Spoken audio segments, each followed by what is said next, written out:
Hello, hello, hello. Welcome, a big, big welcome to I Turn My Podcast On, the one and only super fanning, career-spanning podcast all about the greatest rock band of our time, Spoon. Today is February 11th, 2022. If you're listening to this on release day, you're truly a weird kid, and I thank you for that. But why is February 11th, 2022 important? Because it's the release day of Spoon's new album, their 10th LP, Lucifer on the Sofa. Wow. To be able to say Spoon's new album feels really good. Been waiting a while to say that.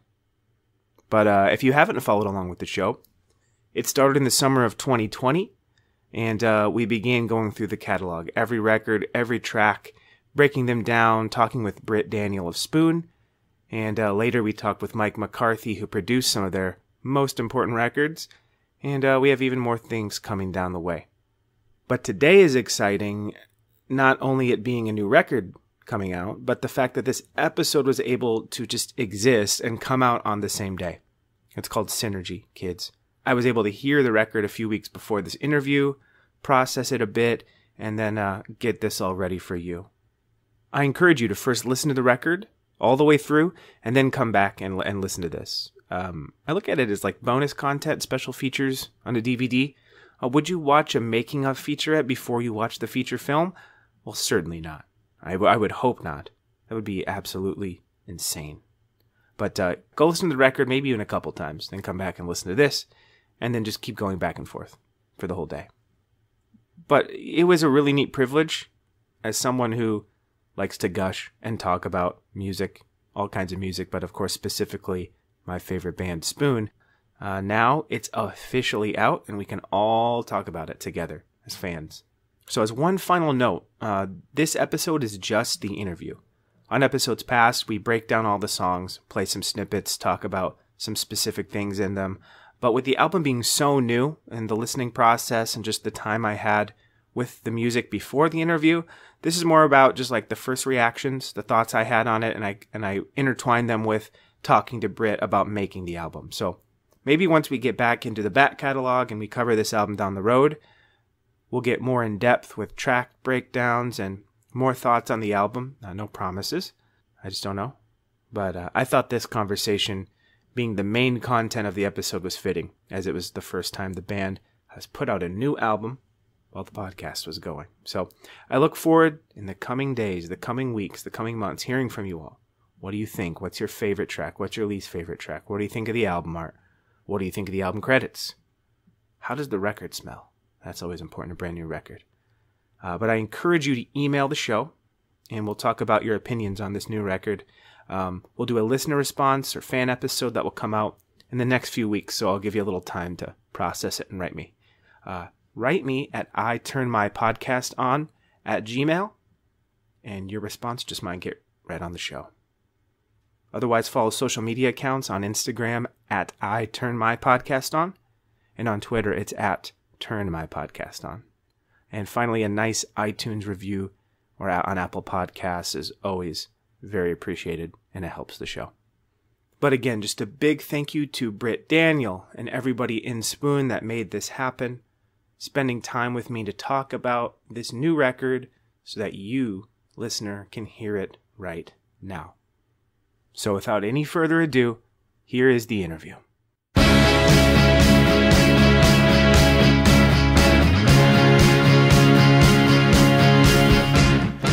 So hello, Britt. Good to see you, talk with you. It's been a minute. It's been since 2020 that we've talked. How you doing, Tyler? I'm doing good. And yeah, it's been a second. Yeah, the world has changed and yet stayed the same. It's been interesting. For a while there, we were checking in once a week. It was it was interesting through that pandemic period because nothing was really going on. The world changed. Things were closed. Theaters, productions, everything was closing. But you were behind the scenes working on a new record. Mm-hmm. So let's talk about that record.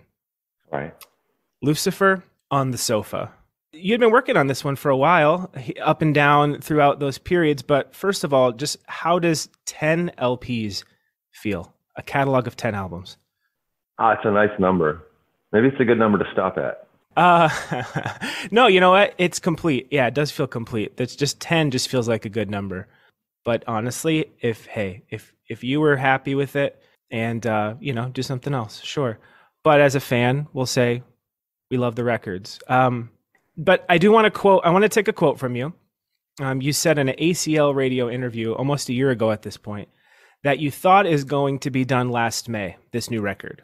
And then you went and you wrote some new songs. So now that it's out, can we get a little insight on what were the songs that were done and what were some of the new songs that you ended up adding? Yeah, sure. Held was an older one. Hardest Cut was written pre-pandemic. Yeah, it was written right when Alex and I got to Austin. Devil and Mr. Jones came after the pandemic. Wild came after the pandemic, or in the thick of it. Sure. I guess we're still in the thick of it, but it was. So I'm talking March, April, May of 2020. Lucifer on the Sofa was one like that. There was a couple other songs that we finished that didn't make it onto the record, like Sugar Babies, that came later. Silver Girl. Yeah, I think all the other ones were started before lockdown. No, it's just interesting because you're basically having phases of the record. You basically two phases because there's that stopping point. And I know you had mentioned that you think it's a better record for it. So I guess there's the silver lining there that you had a break and able to rework some of the songs. So how long total did that mastering process to release take with the delays, with everything going on?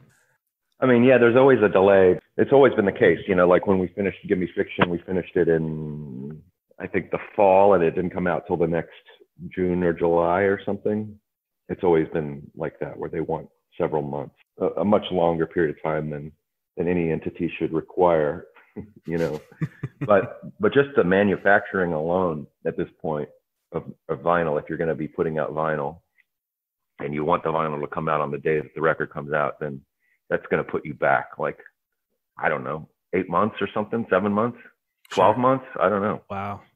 Yeah. It's a long time to sit on something. Yeah. We finished last spring, but then I didn't get the artwork done till the summer. And so that kind of pushed us. And then they wanted all this padding time, and they don't want to put a record out over Christmas, Sure. Only Beatles covers. Only Beatles covers doing that. Right. No albums though. So we kind of covered the real world timing and everything going on. Let's get into the record a little bit.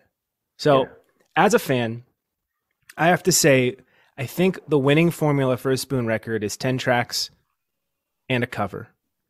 That's what this record is. 10 track and a cover. We had that with Ga Ga Ga Ga Ga, They Want My Soul, and Lucifer on the Sofa.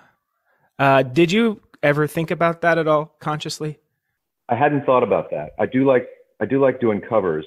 I liked the era when bands used to cover current songs. 13th Floor Elevators would cover Bob Dylan, and that's just one example. I like covers, basically. I think it's a cool tradition, and there's a lot of joy to be spread around by playing other people's songs. And I've always loved that song, Held. It's a song that we played live in the 2000s, and we would play it for about a year and a half or so. And then somehow it just kind of fell out of the set list, and we didn't play it for, I don't know, 10 years or something. But we were just kind of having a jam for the recording of this record. And I said, let's play Held. Played it for the guys in the band that didn't know it. And it kind of took off. I thought we were just going to be goofing around, just something to play. But it quickly was like, yeah, we could record this. Yeah, I thought it was a bold choice as well to open the album with it. I mean, as a sequencing nerd, it's important to me, and as I know it is to you. Was that a type of statement to open the record with it? Nah, but does it seem like a statement? I have some connective. Do you think it worked? Yeah, I do. And it's not being super familiar, full transparency with the song. I heard him around the same time. I once I saw that was a song, I went and looked up the Smog version, as well as some of his solo work. Yeah, very folky, and his voice is incredible. I love that guy's voice. Yeah. Bill Callahan. But no, I think your cover really works, and it's got the whole Spoon opening of a record, like okay, how many sound effects and background noises are we going to hear till the record starts? 20-ish seconds. The song starts. And then, yeah, you guys really did something with it. Jim's drumming's furious. The guitars sound really good. My question on that one, though, did you connect? So besides the music aspect, like lyrically about being more open to love and to be loved, I kind of feel that on this whole record. Do those lyrics at all mean anything to you? I think that was probably the first thing that I loved about that song, and might have been the reason why we started playing it. That and the fact that it just has this amazing guitar riff. But yeah, I really could relate at that, especially at that time when we first started playing this song, to kind of that idea of opening yourself up to vulnerability for the first time. Sure. It's a beautiful lyric. Yeah, I agree. I think that was a great choice. And going back to, so we're gonna break down all these songs, like full I Turn My Podcast On treatment. But I had a couple more questions on just some of the themes or big picture of the album.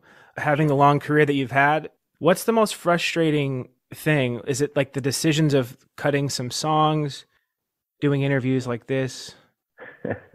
Yeah, no, I don't mind talking to you. This is good.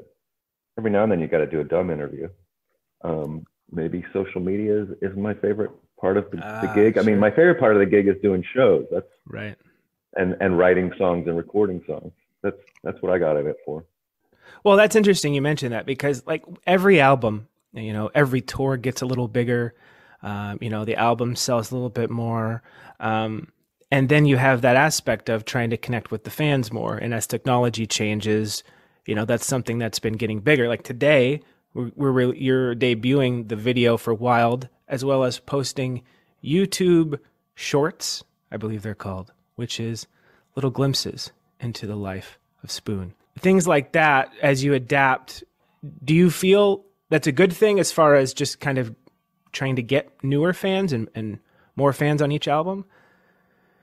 I don't know if it does that or not. And, I don't really, when we made those shorts, I didn't mind that either. I wouldn't say I mind any part of it particularly. It's the sheer volume of it, the sheer volume of how many things there are to do. Yeah. And the number of entities that need to be pleased. But, it's a small price to pay for having a great job, Oh yeah, totally. And being able to express yourself and people responding to that. And yeah, for sure. Good stuff. Totally. Okay. Well, one last question then on kind of the themes that I've picked up on the album. One of them was being more open to love and to be loved. Another one, God walks into the room softly. I see angels above you. And then we have this nefarious character of Lucifer. But you've kind of spoke to that fact that it's not the actual devil. It's a metaphorical. Is it almost like a reflection of you? Is that what you had said? Yeah, a different side of the coin, right? The character that one can become, or that I can become in times of stress or times of distress, just times of trouble. Okay, let's talk details about some of these songs. We'll try to cover them. So Held, we already kind of started talking about the lyrics, why you chose the song. Notice Mike McCarthy, now friend of the podcast, mixed the song, which was neat. So did a little work. He was with good him. On your podcast. It's been fun. Yeah, we have a couple more to finish on, and he's really good. Yeah, it's been fun to hear a different perspective from him, who doesn't really express himself a lot, versus the couple written print interviews. So it's been fun to talk about the records with him. Yeah, you really got an exclusive with him. Yeah, well, once I can talk with you, I feel like I should be able to almost say, well, hey, Britt said he would do the podcast, so come on, Mike. Yeah, I maybe use that to my advantage a little bit. But no, he's been really fun to talk with. But so that song specifically, we kind of mentioned, it was a tone setter for the album. And since I heard the cover with the original almost in tandem, I really love it as an album opener. So I think it works well. And then we get kind of a glimpse of the first side, as we mentioned, sequencing. I think those first 5 really work as a side one and side two, which is really good. So Hardest Cut was the first track that we got to hear. That is a very bluesy riff. I think it's the bluesiest song since I Didn't Come Here to Die. Like straight up blues. What made you kind of go back to that inspiration for that type of song? You know, the song was, the chords were written by Alex. So if it sounds bluesy, it's probably because of that. Okay. That or the riff, you know, that drop D riff which came, he brought the chords in. I said, hey, let's play these chords in this style, like Run, Run, Run by The Who, which is like that, you know, sure, that kind of backbeat. We started playing those chords with that sort of groove, and then I came up with the drop D riff. Maybe that's what you're hearing. We thought it sounded like Texas rock or Texas highway rock. We called it the Texas riff. Definitely. We called the song Texas riff till we had words for it. Yeah, I think that I think you could, if you picked one genre, you could just call that the genre for this record. Sure, Texas highway rock. It works. But so famously, when you play live, you're a one guitar cowboy. You just pretty much play your guitar. Maybe you have a backup. But how is tuning to drop D live now? Now you're gonna have to play that song in every set for a good while. I make Alex play the drop D part. Okay, delegating. Yeah. That's even though I wrote that riff, but I don't play it live because it's a little tricky to sing and play at the same time, and so there's plenty to do with a non-drop D guitar on that tune. So I play that guitar. Yeah, because I was thinking about it, like I don't know many songs in the whole catalog that have alternate tunings. Really, usually standard. Yeah, I think Everything Hits at Once has like another drop D sort of riff to it. Okay. But yeah, it doesn't happen very often. Yeah, but that middle riff is super. It's like a metal break. Well, no, just the riff, the middle drop D riff. It's super heavy. So Alex came up with that as well and worked that in the song. You mean the down? I came up with that. He came up with the chords that make up the verse and the chorus. Oh, that's so great how those got put together, because they don't seem like they should if you take them on their own. And that was great, because I think you kind of did that when or whoever did it with the promoting the song. There was just that little segment of 6 seconds of that riff, and people were like, "What in the world is this going to be?" So that was pretty great. Down. Yeah, that was released as just a little teaser. So that was great. So what did you think that was going to mean? Like I had no, I thought we were into drop D metal, like the new Requiem 2 or something. Okay, so the next song, this one really grabbed me right away. It really felt like, okay, this is Spoon. From those first chords, the minors kind of remind me of a Girls Can Tell-ish type of vibe to just the drums and bass being really tight. Then there's almost, I love it. Yeah, Devil and Mr. Jones is great.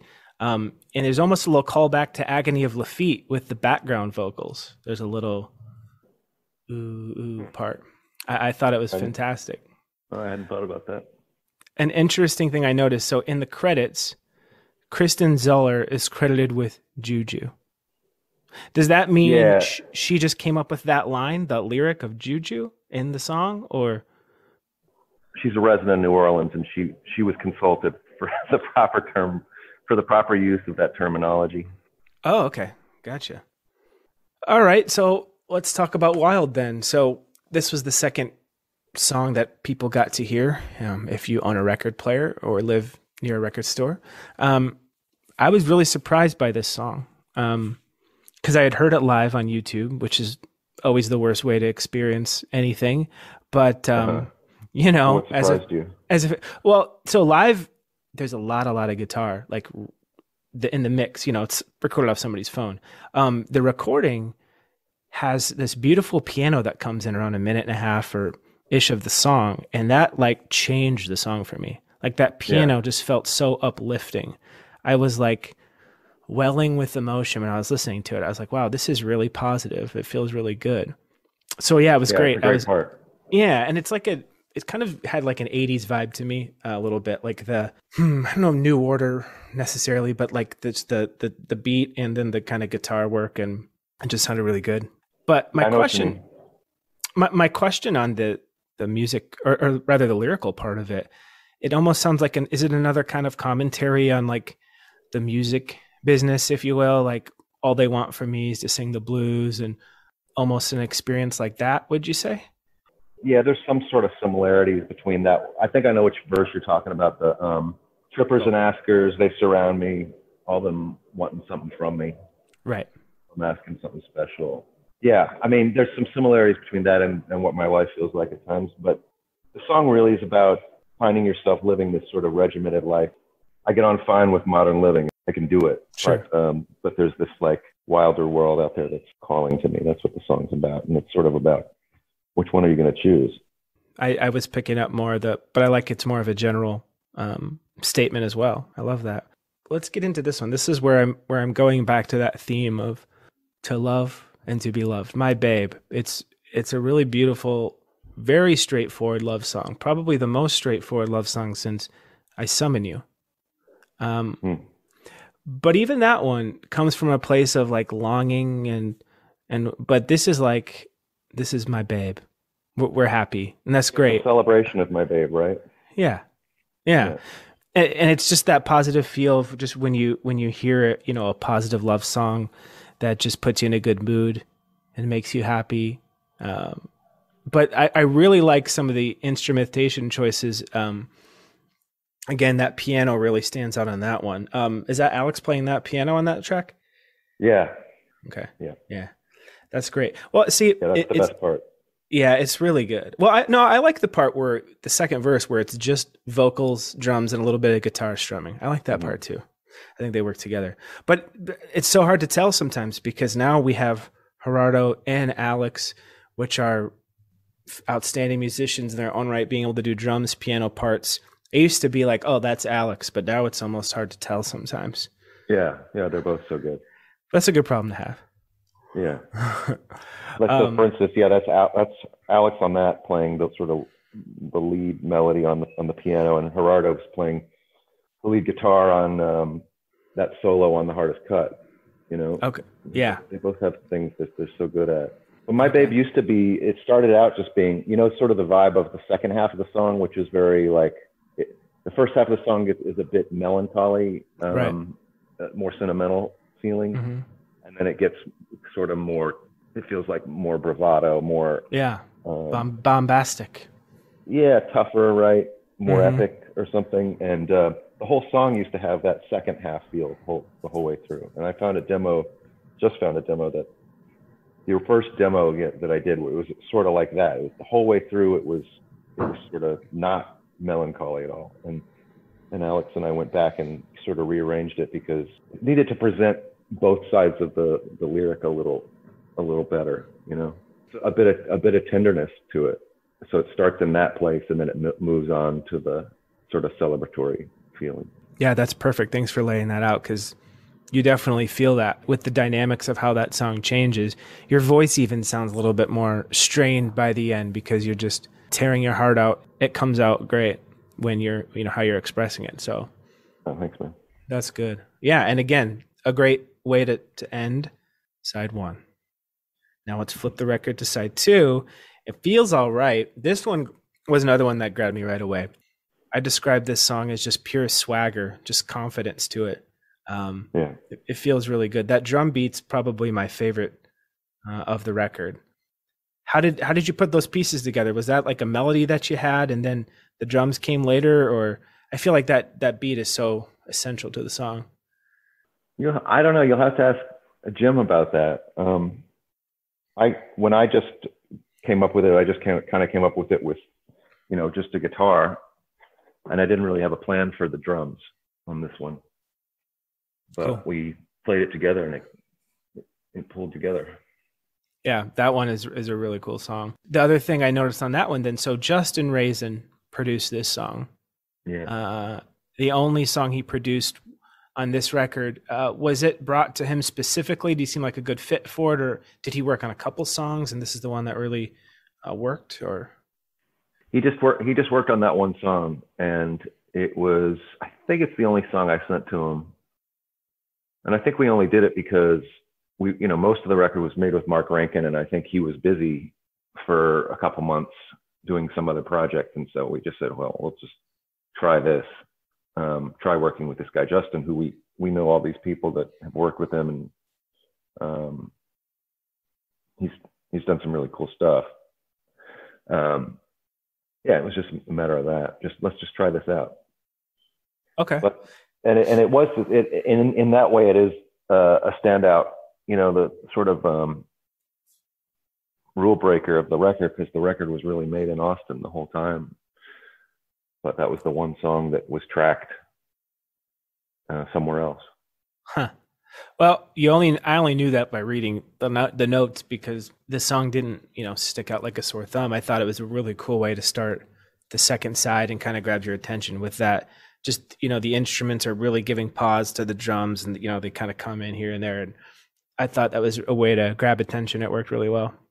Yeah. It's a good song. Yeah, I think the song fits in, Right. And I think a lot of that has to do with the mix. We ended up mixing it ourselves, and yeah, that sort of gave it uniformity with the rest of the tracks. Yeah, it works.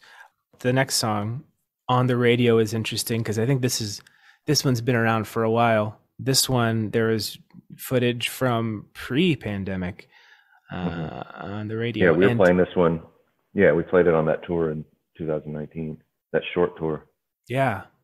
Again, that piano riff had really stuck with me throughout the years. And I remember finding it a while later and being excited about that song. But then I saw you talk about a little bit specifically, it was kind of having to do with nostalgia, and you had a clock radio growing up.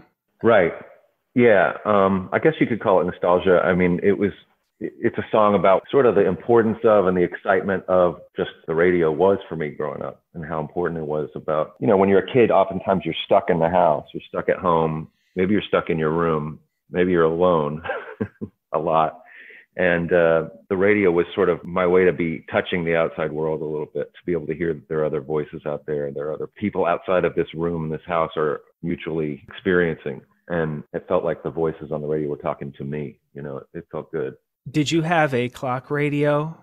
Yeah, it was like an alarm radio. Clock. So the radio actually woke you up? Yeah, radio would wake me up. And it was one of those, it was about 9 inches long, 3 inches wide or something. It had a tiny one single speaker in there, but that was all I needed. I just needed some kind of information. Yeah. Well, maybe I connected the nostalgia theme with me, because I remember the same thing. I had a Tasmanian Devil clock radio that even as a young teenager, I still used to wake up in the morning. And that one song would always be stuck in your head all day, whatever song that was on that woke you up in the morning. Right. But so, yeah, as you kind of explained, it's also for you more about just identity, your identity of as you grew up having music and connecting with it. So this was interesting. The lyric of you refer to yourself as John Britt. And I don't think that's a really, obviously you've been known as Britt for a long, long time, but that's your legal government name, you could say. So where did that identity part of your life come into the song? Oh, I just always liked songs where, Bo Diddley would say his own name in his own songs. I just thought that's cool. Oh, that is cool. And it's it's kind of I think that's a real strong theme of identity, how you grow up. So there's that connection. And then we've talked a lot about the theme. So just musically, I think it's fantastic. It feels really loose. Like on the second chorus in the right channel, the guitar almost sounds like it doesn't even kind of know its part. Like it's very loose. Obviously it was planned, but where did that kind of loose vibe of the song come from? Was that kind of always part of it? I don't know. I mean, it was always supposed to be sort of an amped up rock song, and maybe that's the feeling we were feeling translates to being loose. Yeah. Okay. Yeah. Cause I think it's the first time there's a real strong rock and roll piano leading the song for probably like written in reverse. Like this is kind of a callback to the real loose rock and roll piano vibe. And I got a Bob Seger vibe for some reason. I don't know why. Nothing specifically, but it just reminded me of that feeling. Okay, so then we get to Astral Jacket, which I think is the winner of Best Song Title on the album. Did you have this title? Was this one that title came first, or? No, the title came last. Oh, so I'm okay. glad you like it. Sometimes when you come up with the title last, it's a little too thought out. So I'm glad you like it. Well, it reminded me of like a bedazzled rhinestone cowboy suit. Is that where that comes from, or no? I like that. Okay, can that be canon? We'll just say that's right. Okay.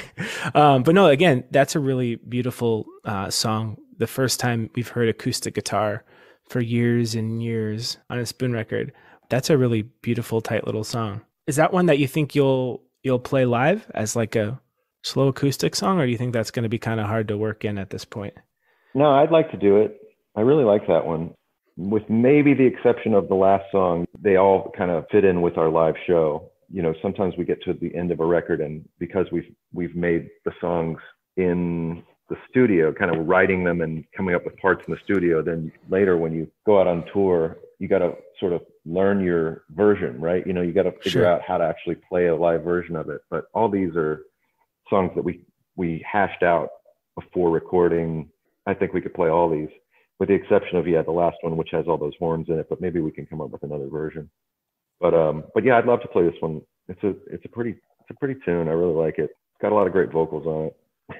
Yeah, it does. Right. I just mean it's got a lot of vocals on it, so that might be the one tricky part to do. But Jim's gonna have to learn his vocal part for that one. Yeah, I'm waiting. Yeah, no, I just thought that would be interesting to try to work out live because most of these tracks are pretty. Even if they have a slow or a really quiet parts, there is always that part of where it's a loud rock and roll tune. And this one is really the only one that doesn't. But yeah, it'd be great if you can to work out a live version as a part where everybody just chills for a few minutes. Yeah, not one that we've learned yet. I think we got 7 of these down when we went on tour in September. But that's one of the few we haven't gotten to yet. It'll come. Yeah. But now we get to the end. So Satellite is another, you want to talk about a beautiful song. That's an extremely beautiful song. And it feels operatic, not necessarily rock opera, but kind of rock opera by the end. It feels like a musical song to me, and I think it's the meter of it. Got that 6/8 feel. That's probably why. Yeah. And that crescendo from that piano part really, into that next verse. Yeah. Okay. So rock opera / musical. Sure. It all works. But so that's been a song though that's been around for a long time, back from They Want My Soul days. How did it feel to finally get that song out? I mean, I know you've had that throughout the album releases where you've had a song that's been kicking around for years and years. Yeah, this is one we actually recorded twice over the years. We recorded it for They Want My Soul, and that version we just weren't really ready with the tune yet. We hadn't played it live yet, and so once we did start playing it live, it kind of developed a bit.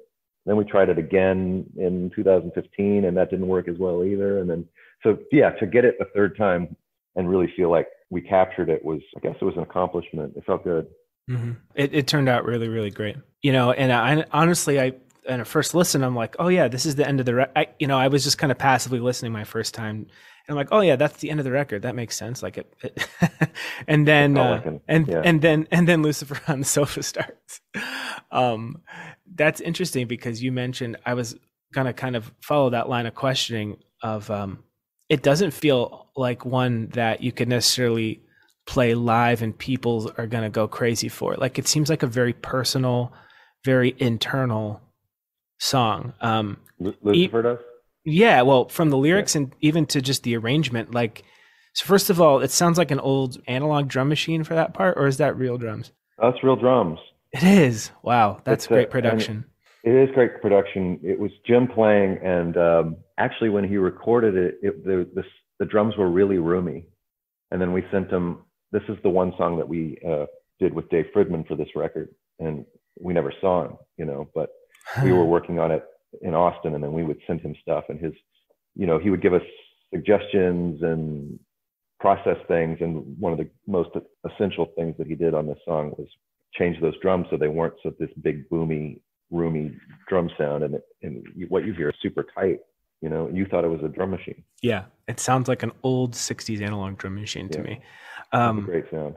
Yeah, it's a great sound. But like I said, that the whole arrangement really feels, because you're kind of chronicling a lonely walk, right? And you're just kind of in personal thoughts, like we all do. You go on a walk and you're thinking. The arrangement sounds like an isolated walk. There's barely any instruments.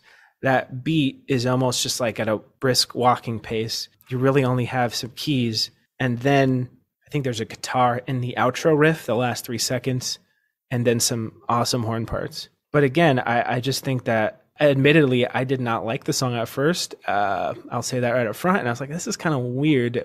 I was, holding the expectations of, closing this record. And then now, as I've been re-listening, that's the one I'm like singing all the time, that melody. And cool. It's really good because, and I also like the references too. So I feel like you kind of reference the radio, that as an identity. You're talking about your records and cassettes. What's the main theme, would you say? Like just kind of a real personal, internal song? Yeah, it's a song about trying to get over the hump. I'm trying to get past that point when you become the Lucifer on the sofa. And I go out and take a walk throughout Austin, but it turns out it's the Austin of the extreme lockdown period where everything feels lonely and desolate. And it's the Austin that, I never thought I'd see. So it's a true story. Walking across the river and then heading downtown and all the things that I was thinking about. And it's cool. It's like a stream of consciousness type. Obviously, I'm sure you put more work into the lyrics, but it's like I said, it's just more lyrics to start. There was puns, and it kind of got edited down.